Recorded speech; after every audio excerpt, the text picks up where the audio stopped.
Wow, I do see some familiar faces here. So we always joke around. Usually in Malaysia, the ecosystem is actually quite big, but it's also small enough to kind of like jump enough people, like familiar faces today. So I hope you guys had your lunch. Are you guys awake? Okay, all good. So good afternoon. So pleasure to be here today, and thank you, Kenneth, for the invitation. Yeah. So just a bit of recap. So I'm Jesyka, your moderator for this panel, Building Supporting Ecosystem. How can we support entrepreneurs better? Okay, before we start, what is ecosystem? How many of you guys actually understand the definition of ecosystem? Can I have a show of hand? Or differences between ecosystem and community? Anyone? Show of hands? Okay, correct lah. You guys are at the right session, huh? We have all the experts here today to actually share with you. Okay, so more often than not, ecosystem and community are quite interchangeably used, I would say. And I think I won't do the talking that much. I think I'll just let all the panelists to actually do that. So ecosystem are actually quite broad. Community is just one of the puzzles inside it, right? So a good supportive ecosystem usually will actually foster collaboration, more innovation, and of course, eventually it will help the people to thrive, right? So we are joined by our experienced players, two coming from a VC accelerator perspective, one corporate and one grassroots in their respective ecosystem. So we'll be hearing from Japan, the UK, Taiwan, of course, Malaysia, and later, of course, if we have more time, we can also expand a little bit to Southeast Asia ecosystem. So I have Tatsuro-san, Director of EY Japan. He has wealth of experience in all these cross-border economic activities, including entering Japanese market or expansion outside Japan as well, that involving some of the policy consulting stuff, right? And then I have Inbaraj, founder of Jomhack. And I think some of you might know him. He run a community of about 30,000 members, startups and SME Malaysia, one of the active entrepreneurs and startup community builders in the local Malaysian scene, okay? And then with Gary, the Director of Peoples and Operations, UK-based accelerator, Capital Enterprise. So he has always been passionate about innovation and tech and all this, right? And he's the champion for all things operations, operation excellence and people and culture, right? And of course with Sophie, the principal of one of the most active VC in the region, AppWorks. She has extensive experience in equity research and investment in emerging market.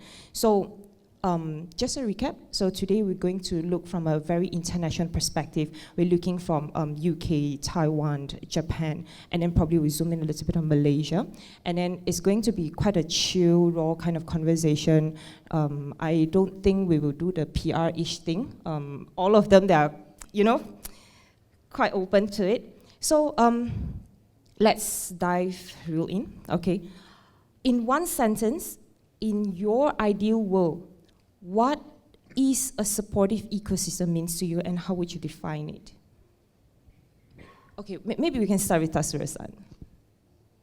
All right, so thank you so much for this opportunity. I'm supporting the creation of the startup ecosystem and also inviting the startups from overseas to Japan for more than 10 years. As a consultant, I'm serving the Japanese government.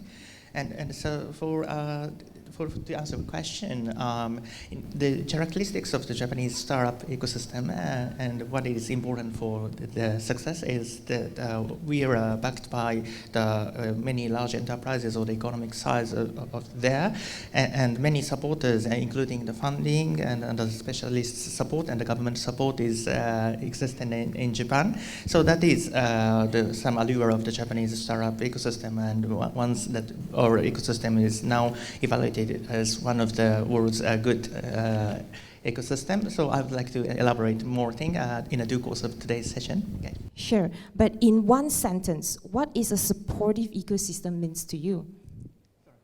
What is a supportive ecosystem means to you, in short? Yeah. In short, that it is one stop, and then everyone can meet whom you want to meet to. Okay, sorry, it's not one sentence, but yeah. No worries. So means that in an ideal situation, everyone can actually support the ecosystem to grow together, to thrive together, right? Yeah. Everyone is connected to everyone, and so there's a kind of a one-stop shop or the gateway that can guide you through the network or the market. So to say. Got it. Inbaraj?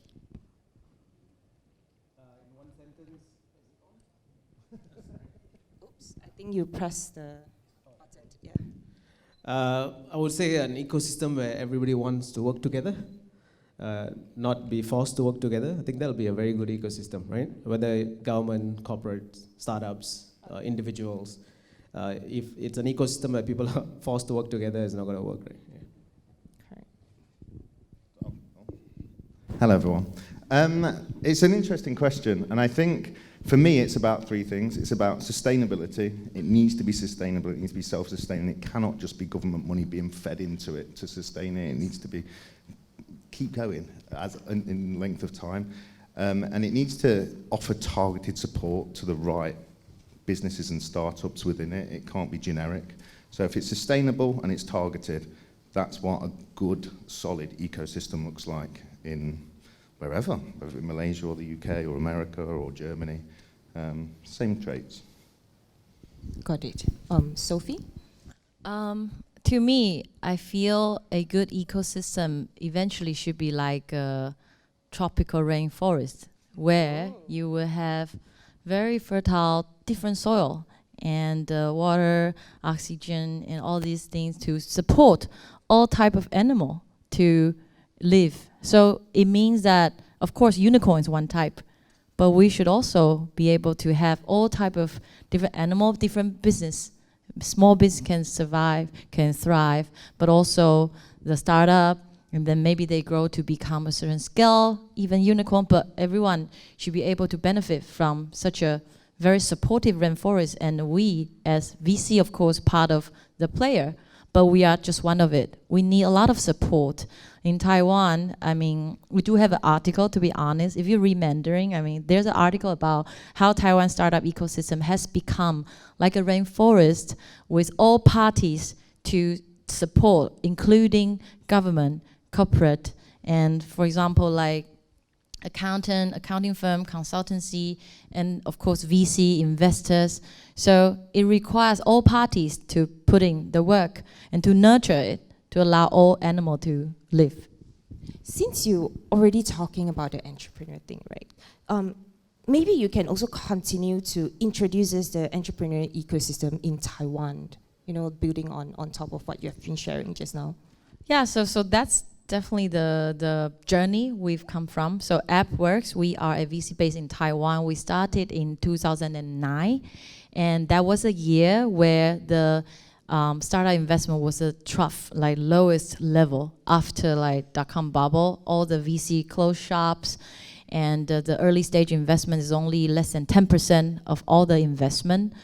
AppWorks was established at such a time, but when we established, of course, other VC joined, and that was 2009, right? And then soon I think in the same year, our first startup-focused media, just like Taking Asia at the time. I mean, our first startup-focused media also started at the same time, 2009. And then around like 2014, the government officially put startup as a definition for startup, put it in the policy making. And also they established our sovereign fund to have like a matching program. I remember, I think Malaysia sovereign fund has similar mechanism. So, but our sovereign fund started that 10 years ago, the matching program. And then also a lot of corporate VC start to set up since then, 2014. That was 10 years ago. And also KPMG was the first accounting firm to start a startup council to provide that, because as an accounting firm, you don't make money on startup, but they're willing to invest in this. That was all like 10 years ago. And then until I think 2021, Taiwan has the first unicorn. That was like 7 years later, right? And then now we have 5 or 6 unicorns in Taiwan. So it takes like at least 10-year work and all the parties. And now in Taiwan, we have about 90 startup accelerator incubator. Half of it are from corporate. So corporate also put a lot of effort in reinvesting into startup ecosystem. And so I think that's how we came across these past 10 years. And I must have to say, it really takes time. So I know that from Khazanah and their new fund called Jelawang and even Quab, everyone is trying to help Malaysia to build up a strong ecosystem. But I always want to remind, it takes time. So we all need patience and to nurture it. Yeah. I think especially after KL20 last year, I think we can see a lot of like booms here and there and all this. I think Gary, would you like to share? Yep. Same question. Yes, correct.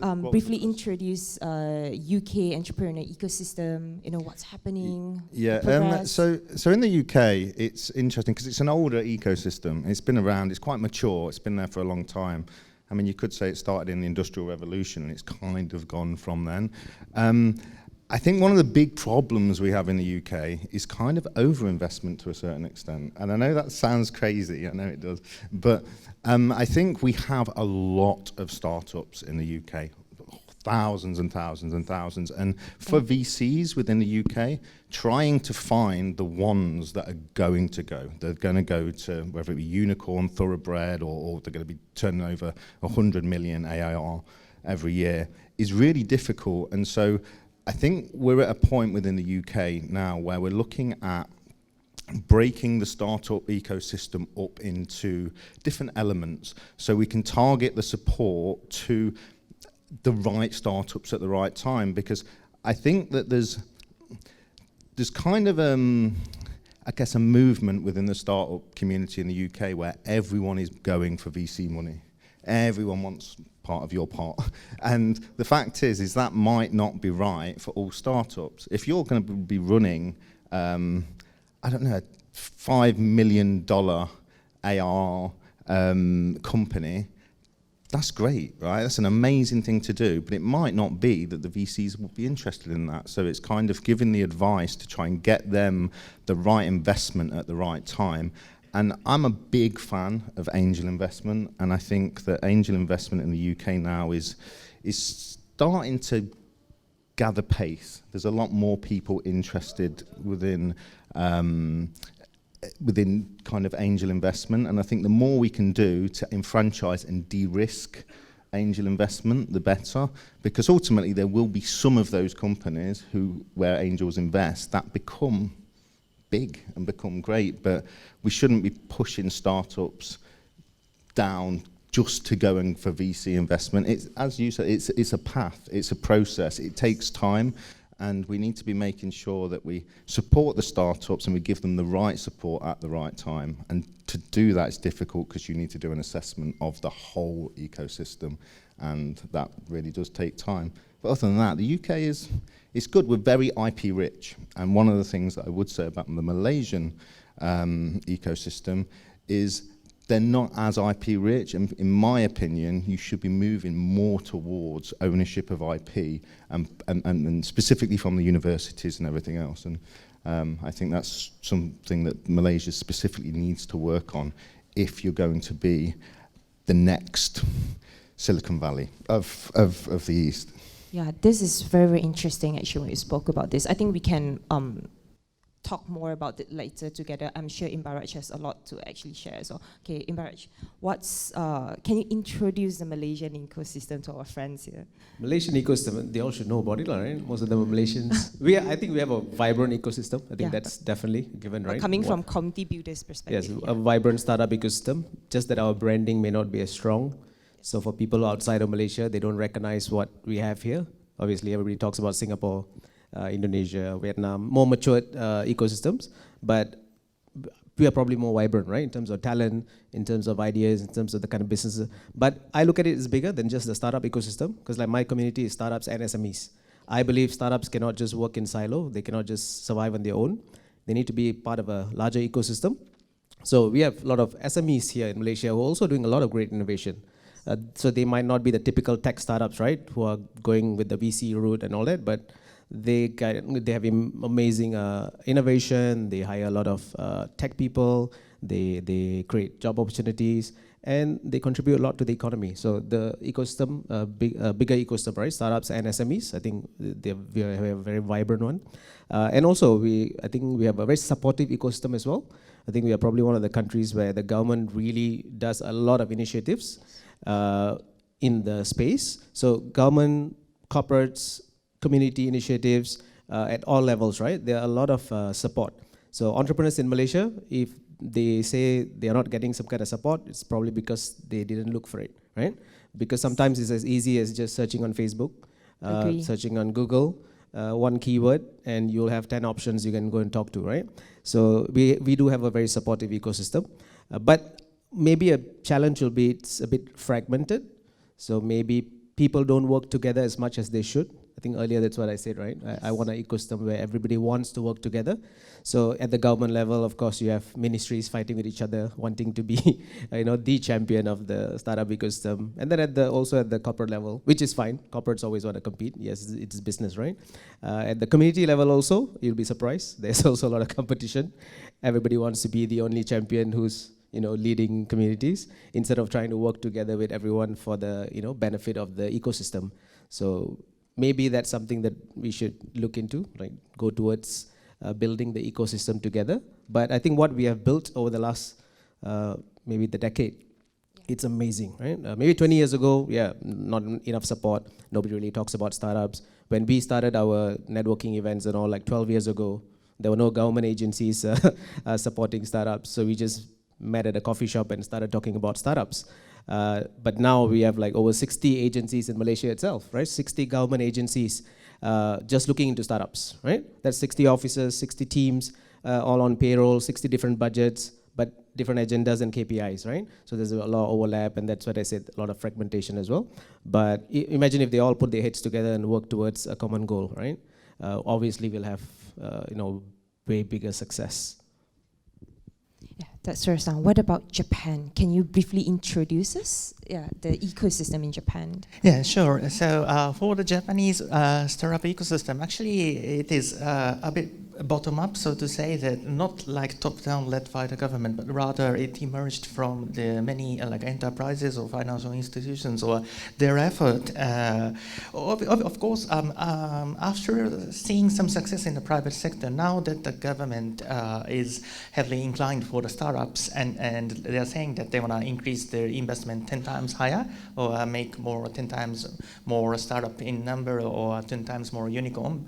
But it emerged from a bottom-up like private sector effort, and it is because that the Japanese company were somewhat very much slow in their growth in the last 20 years, maybe due to their tendency for sticking to their in-house development or their conservativeness, that they gradually understood that they're behind the world's trend, so that they tried to make more open innovation, or created the CVC arms to look for the startups or the technologies.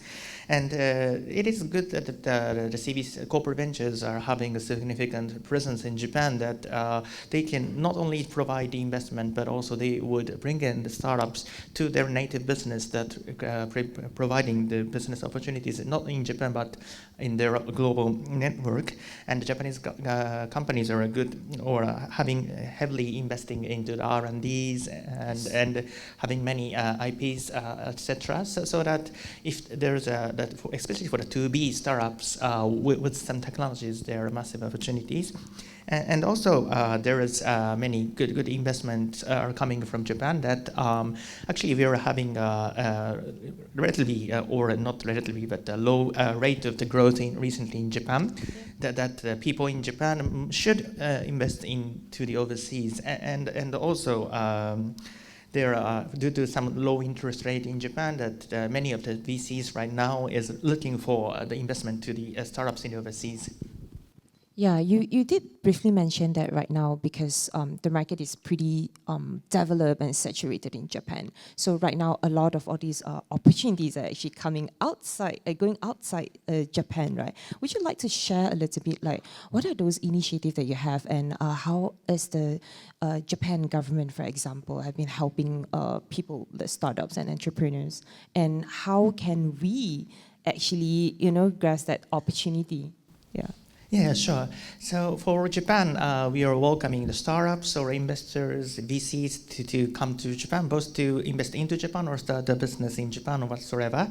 And the national government level, it is called the JETRO, the Japanese External Trade Organization, or each local municipalities like Tokyo, but some other major cities, Osaka, the second largest one, or Nagoya, the hometown for the Toyota Motor Cars, or Fukuoka. Those regional governments are heavily trying to attract those people from overseas, that they're regularly providing you the opportunities to the trip to Japan. There are subsidized trips, and also EY or many other consulting companies are consigned by this government to provide various consulting advisory support for helping their market entry or business matchings with the local enterprises. And as I mentioned, the power of the local enterprises are the allure of the Japan, but also it is difficult to knock the door from the just open entrance, but you have to know to talk directly to the right person. So it is wise to utilize those government-led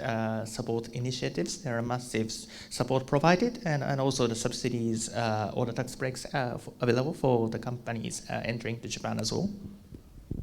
Cool. Okay, so any one of you who would like to enter the Japanese market or looking for Japanese investors, feel free to find Tatsuro-san. Yeah, and please. Yes, and also building on what Gary mentioned just now, you're 5 weeks old in Malaysia right now, and yet you have already observed something quite different than others. You mentioned about IP. Can you also share a little bit about that, and also tell us, like, based on your observation, like, where do we stand, like the Malaysian ecosystem stand? That's a big question. Well, I think there's a few aspects to this, if I'm honest. I think the first aspect is that looking at, I've only been here for 5 weeks, so I have got some understanding, and what I've done for the last 5 weeks is kind of get to the ground, get to the grassroots, and try and understand more about how your ecosystem is structured here. And I think the first thing I noticed was many Malaysian companies are outsourcing companies, so they don't retain their IP. They may work for multinationals around the world, but ultimately the IP isn't owned by the company that's doing the work. It's owned by multinationals. And if you're looking at building an innovation, deep tech-led society that's going to be able to grow your economy, it's so important to retain as much IP as possible, because ultimately then you can grow that IP into other ideas and different things and license it out more internationally, etc. And then when I had a few other meetings, I was really trying to delve into how innovation happens within Malaysia. And one of the big areas that I was quite shocked about, actually, is universities here tend to retain 100% of the IP. That, for me, is a difficult stance when it comes to building an innovation-rich society, because you don't enfranchise the researchers, the founders, to grow that innovation, take the moral authority to push that innovation forward.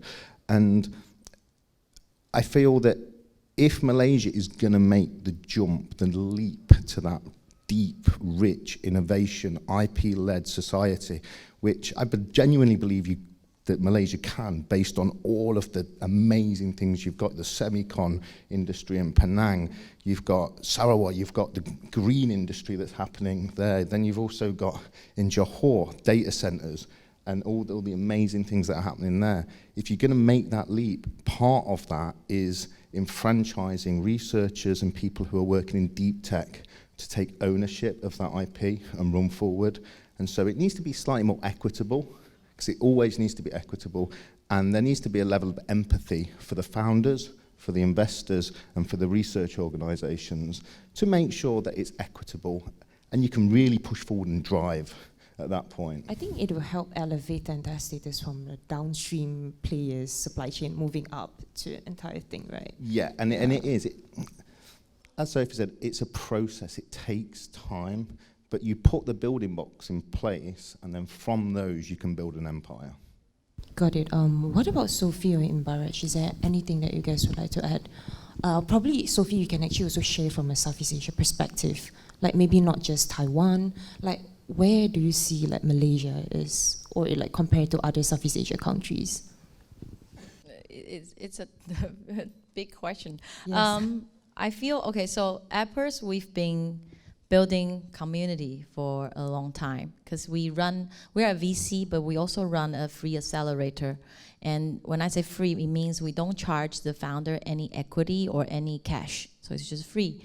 And to welcome the founder, join this community to work and learn with your founder peers. And we have 600 active startups. And among this, because we started in Taiwan, so 350 is in Taiwan. Based in Southeast Asia, there are more than 170. And the largest is Singapore. We have like, I think, 70 startups. And in Indonesia, we also have more than 40. And Vietnam is like 20-something. And Malaysia, we only have 15, so that's why I come here a lot, try to really build up our presence here.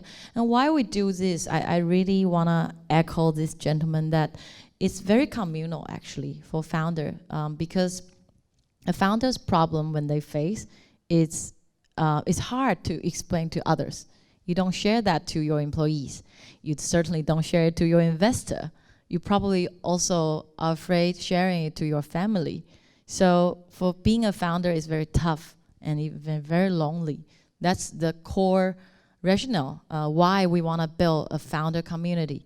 Because you, as a founder, you always need to be so positive, so hopeful, and so highly convicted. But that doesn't mean when you face challenges, it's still hard, right? So that's what we do at AppWorks. We believe in this community power because a founder's problem only can be understood by another founder. So why it's helping, I think it's because, first it's because founder, and the second also because we feel in Southeast Asia, there's a lot of topics.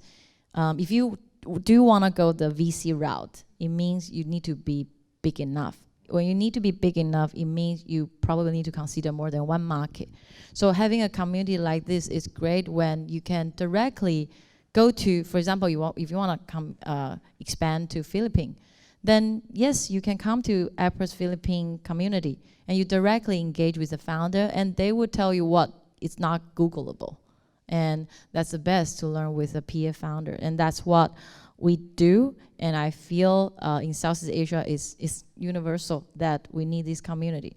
On the other hand, if you ask what's special about Malaysia, I think Malaysia has a lot of great things about Malaysia founders. In fact, in our latest batch, we have one Malaysia founder really just by joining the batch, and then he just came to Taiwan and land and opened up the office. I think because Malaysia has great talent. Talent is very important in terms of startup. I mean, why US can keep producing so many startups? Because they have so many large tech companies continue to train the best talent and coming out. And of course, Malaysia is still a very, very highly educated market compared to, most your neighbors. So I feel the talent pool is so great. On the other hand, it's so underinvested. I mean, if you look at the investment amount, right? Malaysia surely is not the top investment market. But that means what? It trained the grid, especially now, right? It's like people say it's fundraising winter. So it means Malaysia founder is always in this winter. That you need to focus on the unit economy. You need to make a business that's healthy, not just grow for all cost, right? But I think in this era, it's a best mentality. So you have the talent, you have the great mentality, then you just need probably a bit of help because going beyond one market is so tough. And that's what AppWorks trying to help. And I think that's what Malaysia founders stand a pretty good chance now because, well, the Indonesian founders are still suffering from not as much capital as in the past. And so I think that's the part I see about Malaysia founders. Got it. Inbaraj, what about coming from insider point of view? Yeah, we need to look from different perspectives, right? So Sophie sounds really hopeful about Malaysian market, like the Malaysian startup founders and all this. What about you? She's right? We have amazing talents. I know sometimes you read in the media and all, some politicians will say that we don't have talents, we don't have this and that, right? We have It's untrue, a lot of talents. yes. I run a lot of hackathons. We run most of the corporate hackathons in this country, right? On a regular basis, I meet amazing talents that go through our programs. What we lack is opportunities, right? Which is why the kind of programs we do, it's always about creating better opportunities, better career opportunities, better business opportunities, funding opportunities. So in a way, I'm kind of like a social enterprise, right? We only do programs that create opportunities for other people. That's my passion. And we need to do more of that, right? One person can do only a bit this much, right? But we need more people to do that, to create better opportunities. So whether it's locally done or our foreign friends who come into this ecosystem to bring in those opportunities, our talents can really make use of it. Otherwise, they will fly out, right? So it's not to say we don't have opportunities. We don't have talents, but the talents will always go where the opportunities are. So, which is why we are one of the biggest exporters of talents. A lot of our talents end up in US, end up in the UK. Two of my sisters have migrated. I'm the only one still here, holding the fort. When there are better opportunities, obviously people leave. Nearest is Singapore, right? Most of our startups eventually go to Singapore. And I encourage them. I always encourage all our founders in our community to go to Singapore if somebody's willing to give them more money, right? Because as an entrepreneur, you have to go where the opportunities are for you, right? So if you don't have enough here. But what about those who stay? What about those who are up and coming, the new ones, the younger ones, right? And it's not to say everyone with talent will definitely leave the country. I'm sure there are a lot of talented people who choose to remain because this is home, right? And we also have people who come back. People who go out, they want to have an adventure, and then they come back to Malaysia. So we need to keep working harder to create better opportunities for our talents, for our ecosystem. That's the only way it's going to grow. We have to stop doing things like what Gary said, right? Stop doing things that will stifle that, right? For example, universities just holding on to IPs. That is, at the beginning stage, you're already just pulling down people, right? You're basically discouraging our talents from innovating. Nobody will innovate if they don't own the IP, right? Why would I do a research in my university if my university is going to own the IP? Why would I build something at a hackathon if the corporate that is sponsoring the hackathon owns the IP? Why would I join a government program if a ministry is going to own the IP? Nobody will do that. So we have to do better, whether it's a program, whether it's the terms and conditions, whether it's the mindset. Definitely we have to do better. So we run, like I said, right, we run a lot of hackathons, and the first challenge is always that. Every time I meet a potential client, that's the first question. Can we own all the IP? Why? Nobody knows why. Nobody knows why. No corporates know why they want to own all the IPs, right? They just do it because that's just the template. That's just their legal template, their corporate template, or somebody told them that's how it should be done. Could be some $1 million consultant, we don't know. But they also don't know. So I have to fight with a lot of my clients. I usually threaten to walk away because for me, the community comes first. It's nice to make money, but I don't do those kind of programs, right? So all our hackathons that we do, the IP always belongs to the teams, right? You win a competition, you win a prize, you showcase your talent. Then if our partners want to do more, you want to offer them jobs, you want to offer them funding, you want to do a pilot project with them, then you do a follow-up program. But we never do a program where on day one, the IP is transferred to the client, which I think it's a terrible thing to do. So the people who do this kind of programs also have to do better. So that's how we grow the ecosystem, right? We cannot put in all these walls that kind of keeps creating obstacles. Instead, we should look at how we can encourage and empower people and encourage innovation. You can't empower people to innovate if you have these kind of things in place. It's not just always about money. Just throwing money will not work all the time, right? I want to echo a bit because I think that's also what we've seen in Taiwan a lot after all this more than 10, 15-year involvement is that I think a lot of corporate are willing to reinvest now by launching their own accelerator program and also their investment program. And I think, and also in a more healthy way. For example, one of our investor for our fund, it's a 7 billion listed company, a laptop maker. They launched their own accelerator, and because for them, they have so much resources to allow a startup to test their product. Because they are a laptop maker, right? So they have manufacturing factories, they invest in hospitals. And so if you are doing, let's say, AI in manufacturing, AI or data related or IoT, then this kind of corporate can offer you a lot of environment to test your product, to prove the concept. So I think, and not just corporate, even startup, like we invest in a SaaS company, like a Shopify in Taiwan. They also made it to IPO. And they also start something like that, work with startup, allow them to test their marketing solution product, AI product on their platform to provide to client. And that helps these startup to know whether their product can sell and find the best pricing and use cases.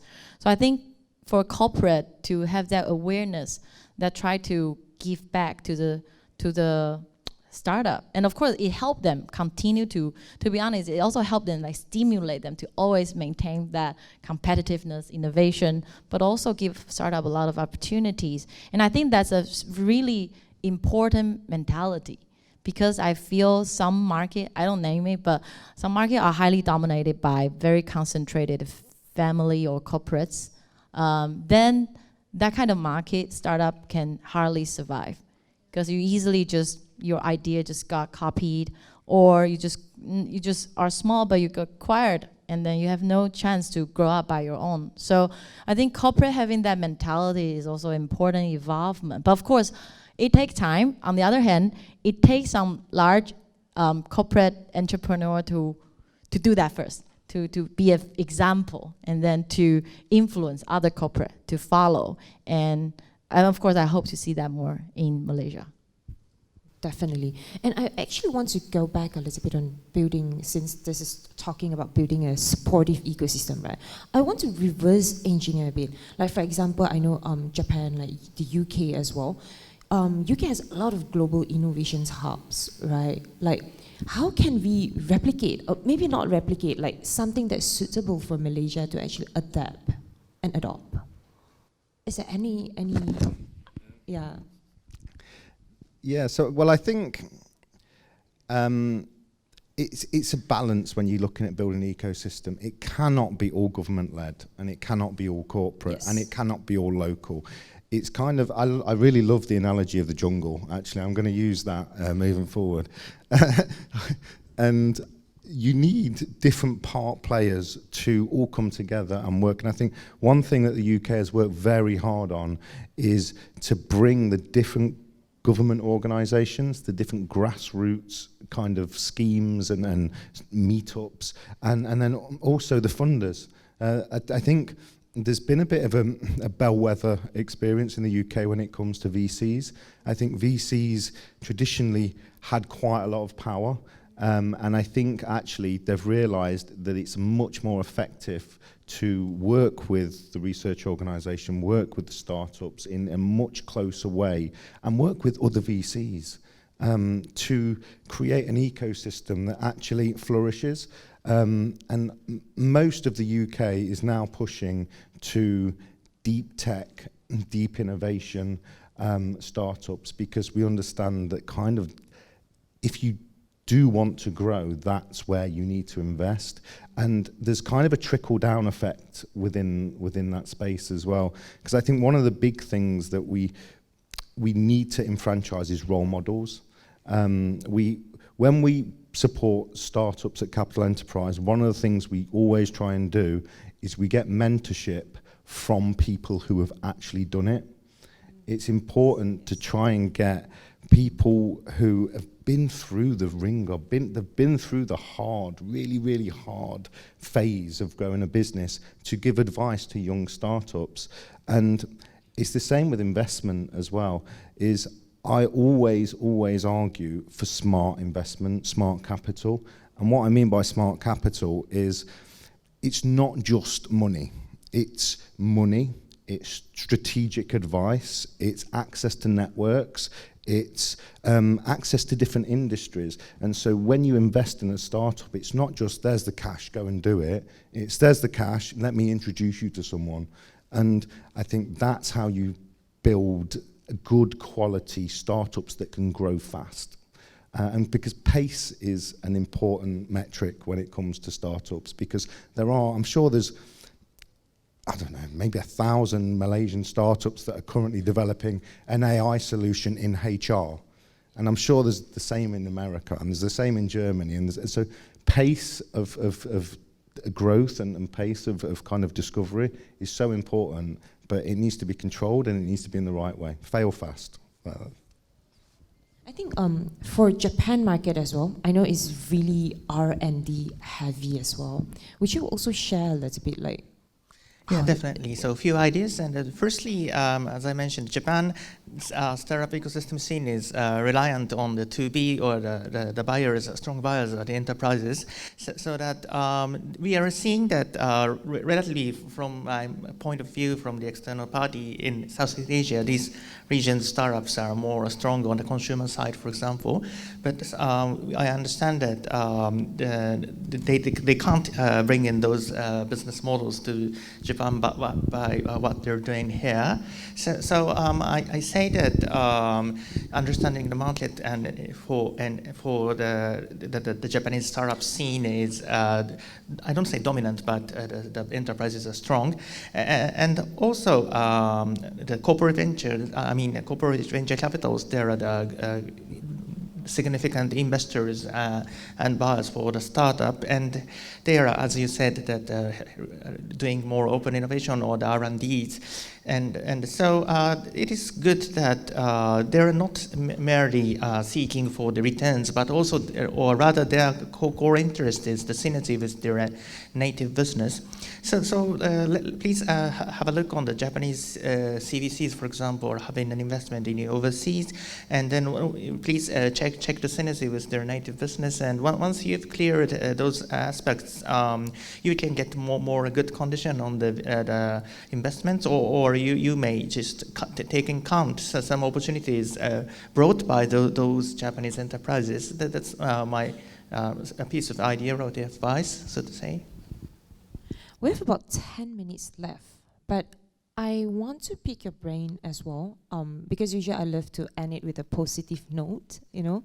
I don't want to sound too miserable, even though we know that there are a lot more gaps, but I would like to frame it like opportunities. So let's look from a local perspective, Inbaraj, what are the opportunities, how can we do better to actually build the ecosystem, not just community, because community is just part of it, coming from a community builder perspective. And then later we can also look from outside the POV, hey, what are the things, just now you guys mentioned about CVCs, other things that we can learn from you guys? Yeah. I think you're doing pretty well, if I'm honest. I think Malaysia are doing actually really well in comparison to the age of the kind of the ecosystem and how you have to think about. You have two huge advantages as a country. The first one is you speak Mandarin and you speak English, right? They're main languages within the country.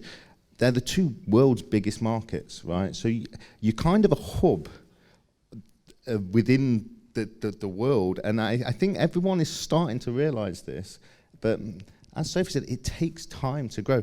The other thing is strategic location. You are strategically located in a really good spot in the world, right? And so I think if you can carry on doing it, and big shout out to, I'm going to say PMX, Prime Minister Ibrahim, because I think he's backing the innovation ecosystem here as well, and he's doing a great job. And I think you've got the backing of a government, you've got an amazing talent pool, you've got outward investment who's come into Malaysia to invest here, and I think you've got a really bright future, actually. I don't think it's pessimistic at all, but it will take time, and it's a learning process, as it always has been. And I'm really excited to look at Malaysia and see where it goes in the next 10 years. And yeah, well done. Yeah. Inbaraj, what are the gaps, the opportunities? Opportunities. For us to be a regional hubs, yeah. Well, one thing, I think, touching what Gary said earlier, right, about universities, I think there's a lot of talents there, big potential. We don't do enough. We don't encourage entrepreneurship enough at the university or high school level. It is growing now, yes, but it's still not enough. And which is why we have things like that, right? Universities own IP and they don't know how to do this right. They have to get the right people to help them to do this. Encouraging entrepreneurship. Entrepreneurship shouldn't be just another assignment. It shouldn't be just a subject in their syllabus. You have to teach your students how to actually run real world businesses. So we have tried to work together with some of the universities and all, so we can see, right? They don't have the right idea, the vision is not there. But I feel like a lot of that talent is wasted because universities and colleges are only training talents to get a job. So they can do more to instill entrepreneurial mindset. They can still go get a job after that, but at least they have that entrepreneurial mindset, right? They'll be better talents. So a lot of our graduates come out with needing a lot of upskilling after studying 3-4 years in a university, coming out with a degree. But even with that, we still have great talent. So imagine if we can fix some of those kinks, right? Imagine the amount of talents we will be producing. Because obviously, Indonesia and Vietnam is going to have more talents because just two countries alone, right? There's 400 million people. So logically, they will have more talents. But Malaysia with 35 million people, we still have great talents, like I said, right? But also the other issue I will say is the disparity between the regions. In Malaysia itself, although we're a small country, everything happens in Klang Valley. All the action is here, right? And I grew up in a small town in East Malaysia, yeah. Yeah, East Malaysia is pretty much cut off. Even in Peninsular Malaysia, right? If you're in Perlis, yeah. If you grow up in Perlis, Kedah, I grew up in Kedah, very small town. Up until I went to university, I didn't know a lot of things, right? Although internet was already coming up and all that. But you're cut off from a lot of these opportunities, the know-hows, if you're in Terengganu, Kelantan and all that. So, and you cannot expect everyone to just pack their bags and move to KL. We also don't want, right? The traffic is already bad enough. We need more hubs locally. So we need to, and this is something that I feel our, obviously government can do more. They have the resources. The corporates can do more, right? Which is why I'm a big believer in corporate innovation. Mainly because that's where all the money is, right? Our corporates, whether it's GLCs or MNCs or local, Malaysian companies who are big corporates, they have a lot of resources, but usually they don't have the right vision. So I'm glad to be working with some of my clients who have the right vision. I would say some of them are the better corporates out there. They get it, they get innovation, they understand the need for it, and they understand that as corporates, they probably don't know how to do it, so they want to work with people who know how to do it. Obviously, right? I mean, government, they're not entrepreneurs. So you need entrepreneurs to create entrepreneurs, right? Like what Gary said earlier, so right? You need entrepreneurs to create entrepreneurs. You don't have to be the Elon Musk of the world, but with entrepreneurship experience. You can't get someone who's done 9 to 5 all their lives to teach other people entrepreneurship. You cannot get a government servant who's been worked in the government for all their lives to teach other people how to do entrepreneurship. It doesn't work. So then people who do this kind of initiatives have to learn how to do it better. That's what I would say. But I would obviously encourage or maybe call out to all the other corporates out there. We have so many big companies in Malaysia with lots of money, right? Yes. Yes, and they can do more to support the ecosystem. And not just for charity. So that's another thing, right? Don't do it for charity. Don't do it for just CSR or just for marketing. Please do not park your innovation programs under your marketing department. That is a terrible way to do it. That's like your approach is from day one is wrong. Do it for real business value. Startups, entrepreneurs, even freelancers or even students out there or student-led startups, they can bring real business value, right? If you guys learn how to work with them. A lot of our startups have done really well. I had a fireside chat with Chiman, the former CTO of Money Lion. Recently, they just Money Lion just exited for $1.2 billion US, right? Their CTO is the Malaysian guy. And although he went to US to study and set up the startup there, he came back to Malaysia and he built a tech team here with like 350 people. And he said, same thing, right? Amazing talents in Malaysia. And he was shocked. He thought it would be a challenge for him to come back to Malaysia and find tech talents. And not only tech talents, even marketing talents. He said his guys were sitting in KL, never been to US before, but they are running marketing campaigns in US. Very successful marketing campaigns right here from KL. So our talents can do amazing things, but with the right support, guidance, and a better ecosystem, I think we obviously can achieve more. So I think the gaps, I mean, we're not so bad, right, compared to, I would say, Indonesia, Singapore, Vietnam. We're quite close, just that they have better branding. So, you know, small kinks here and there, if we can fix that, we can do way better. What about Tatsuro-san? Yeah, I totally agree with all of you that Malaysia have a very good talent, educated with speaking English, and also and actually recently many Japanese startups are interested in Asian region, including Malaysia, because that, as I said, the Japanese market is not that much growing anymore, so that we want to get some, even our startups would like to get some opportunities here, and you are having a growing population, and also Malaysia is interestingly having very like mid to high net worth people. GDP per capita is higher amongst the Southeast Asian countries after Singapore, but not that much very much expensive or how to get a working permit visa like Singapore. So Malaysia is a very good market.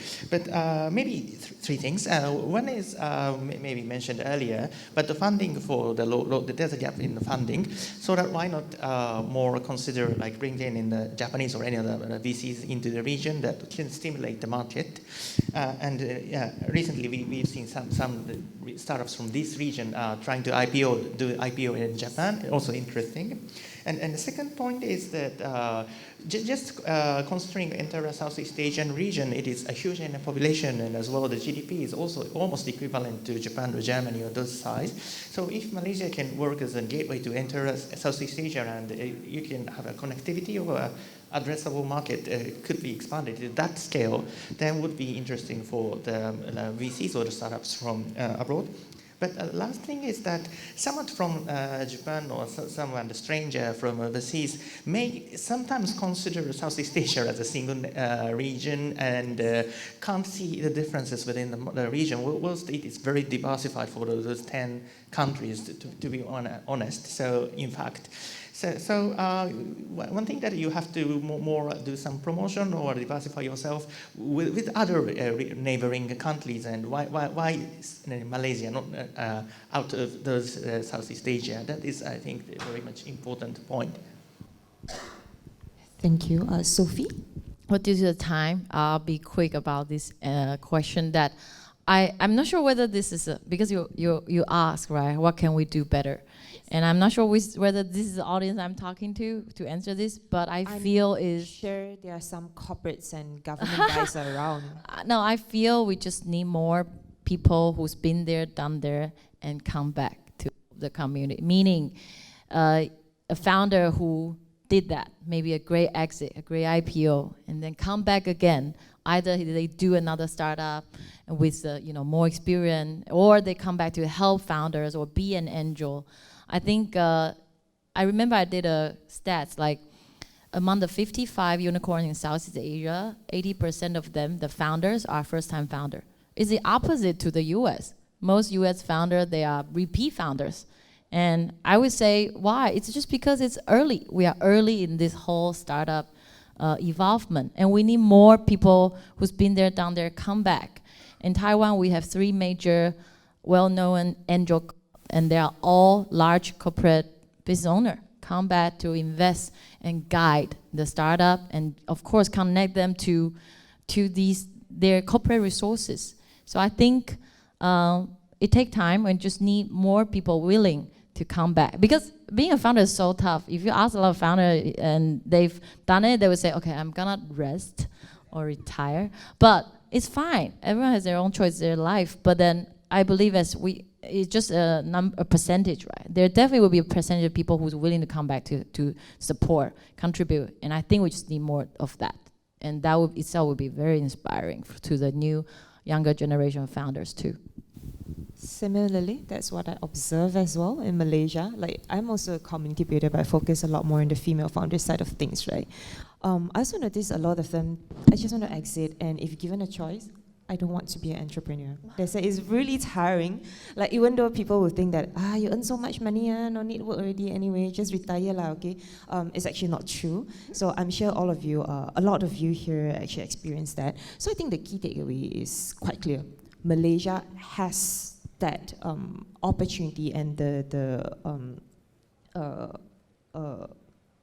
to actually rise, to be the regional hub and all this. But I guess there are a lot of untapped opportunities, like Inbar mentioned, East Malaysia and the East Coast. Those are like totally empty, like nobody's getting in and all this. And then our talent, I don't think we milk them enough, right? Yeah, we need to milk more. And then, of course, shout out to all the corporates and some of the government agencies. I believe you guys are here. Do reach out to all of us here and talk about some of the CVC or corporate innovation programs that we're going to host in the next 6 months or a year and all this. And I do really hope that see in the next 1 year or probably in the next 10 years, we will see more participation, not just coming a government like top-down approach. We need more grassroots to actually participate in it. And of course, if you are a first-time founder and you're soon exiting, please do consider, like Sophie said, come back, and help other new founders to succeed, I don't see our host. I'm here. I think. Yes. Oh, sorry. Okay, do we take a photo or? Yes. Yeah, I think we are done. All right. So. But probably before that, anything else you guys want to add? If you see me lost walking around there and you want to chat, just come and grab me. It'd be good to speak to as many people as I can while I'm here. I've got a flight at 2 a.m. tonight, so yeah, any time before then, come and grab me. All right, let's take a good photo before you guys. Let's have one that is sitting down. Okay, we have one that is stand up together, 5 of you. Sure.